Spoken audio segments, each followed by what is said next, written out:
This channel does not promote any violent, harmful, or illegal activities. All content provided by this channel is meant for an educational purpose only.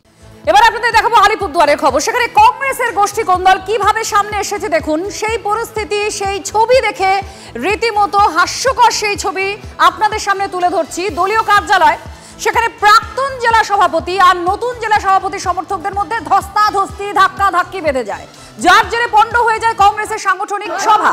আলিপুরদুয়ারের হাসপাতালে দুর্নীতি সহ একাধিক অভিযোগ তুলে অনশনে বসেছেন প্রাক্তন সভাপতি শান্তনু দেবনাথ। অন্যদিকে নতুন জেলা সভাপতির বিরুদ্ধে দলীয় কার্যালয়ে সাংগঠনিক সভার আড়ালে পিকনিক করার অভিযোগ উঠেছে।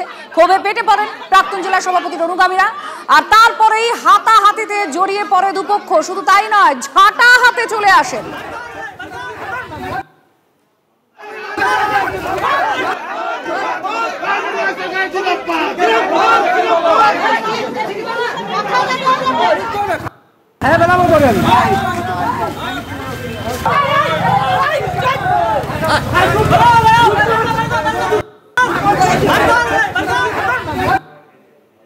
সুজিত আমাদের প্রতিনিধির সঙ্গে আছেন। সুজিত, কি হয়েছিল যে পরিস্থিতি এই জায়গায় দাঁড়ায়, যেখানে ঝাঁটা হাতে তাড়া করেন একজন মহিলা দেখতে পাই আমরা? কি হয়েছে ঘটনা? কংগ্রেসের তরফ থেকে কি বলা হয়েছে এরপর? দেখো, আত্রি 3 দিন ধরে আলিপুরদুয়ার চৌপতি এলাকায় প্রাক্তন সভাপতি শান্তনু দেবনাথ উনি আমরণ অনশন শুরু করেছেন তার অনুগামীদের নিয়ে। আজ দলীয় দপ্তরে নবনিযুক্ত সভাপতি মৃন্ময় সরকার তিনি একটি সাংগঠনিক সভা করছেন। স্বাভাবিকভাবে দুই গোষ্ঠীর মধ্যে কিন্তু প্রথমে ওই শান্তনু দেবনাথের ওই এলাকা থেকে বেশ কিছু সমর্থক এই সাংগঠনিক সভায় যোগ দিতে আসে। তারপরেই তাদের ঢুকতে দেওয়া হয়নি এবং তাদের মধ্যে প্রথমে হাতাহাতি, ধস্তাধস্তি, তারপর মারপিট লেগে যায় এবং এক মহিলা কর্মীকে দেখা যায় ঝাঁটা হাতে তিনি বিক্ষোভে সামিল হয়েছেন। এবং এর মধ্যে যে কর্মীরা দুই গোষ্ঠীর কর্মীদের মধ্যে যে মারপিট বেঁধে যায় এবং বেশ কিছুক্ষণ চলে এই মারপিট। প্রথমে বিক্ষোভ, তারপর শুরু হয় মারপিট এবং এই ঘটনাকে কেন্দ্র করে কিন্তু যথেষ্ট উত্তেজনা দেখা দিয়েছিল কংগ্রেসের দলীয় দপ্তরে।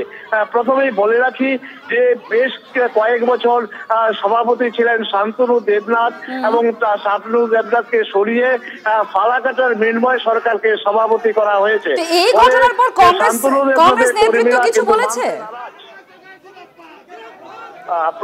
এই ঘটনার পর, এই ঘটনা যে সামনে এসেছে, হাতাহাতি, হাতে ঝাঁটা নিয়ে একজন মহিলা দাঁড়িয়ে আছেন, তো এই সমস্ত পরিস্থিতি তৈরির পর কংগ্রেসের তরফ থেকে কিছু বলা হয়েছে? এই পরিস্থিতির পর নবনিযুক্ত জেলা সভাপতি স্পষ্টত জানিয়েছেন যে অনশনস্থল থেকে বেশ কিছু কর্মী এসে তারা হাঙ্গামা করে এবং দলীয় দপ্তরে হাঙ্গামা করার পর মারপিট বেঁধে যায়। আমরা তাদের বিরুদ্ধে থানায় এফআইআর করছি। এর পেছনে বিজেপিরও মদতের অভিযোগ তুলেছেন নবনিযুক্ত সভাপতি মৃন্ময় সরকার। ধন্যবাদ। আমরা শুনবো যে কি বক্তব্য উঠে এসেছে প্রাক্তনের মুখ থেকে। কি বক্তব্য প্রাক্তন সভাপতি, তিনি কি বলছেন শুনুন। যে কার হাতে জেলা কংগ্রেসটা গেল, কোন লোকের হাতে জেলা কংগ্রেস গেল, যাদের ন্যূনতম এতটুকু পর্যন্ত আইডিয়া নেই, ধারণা নেই যে একটা দলের পতাকা নিয়ে একটা দলের কাউন্সিলর, প্রাক্তন সভাপতি জেলার, সে এখানে অনশনে বসে রয়েছে এতগুলো মানুষকে নিয়ে, একটা ভাইটাল ইস্যু নিয়ে, আর তারা ওখানে পার্টি অফিসে পিকনিক করছে। এখানে কর্মী সভা হচ্ছে। কর্মী সময় বিভিন্ন অঞ্চল থেকে, বিভিন্ন জায়গা থেকে প্রচুর কংগ্রেস কর্মীরা এখানে উজ্জীবিত হয়ে আসছেন। এখানে যদি কেউ কংগ্রেসকে ভাঙার চেষ্টা করে, যারা কংগ্রেসকে পিছন থেকে ছুরি মারার চেষ্টা করে, তারা কংগ্রেসের লোক মনে করি না।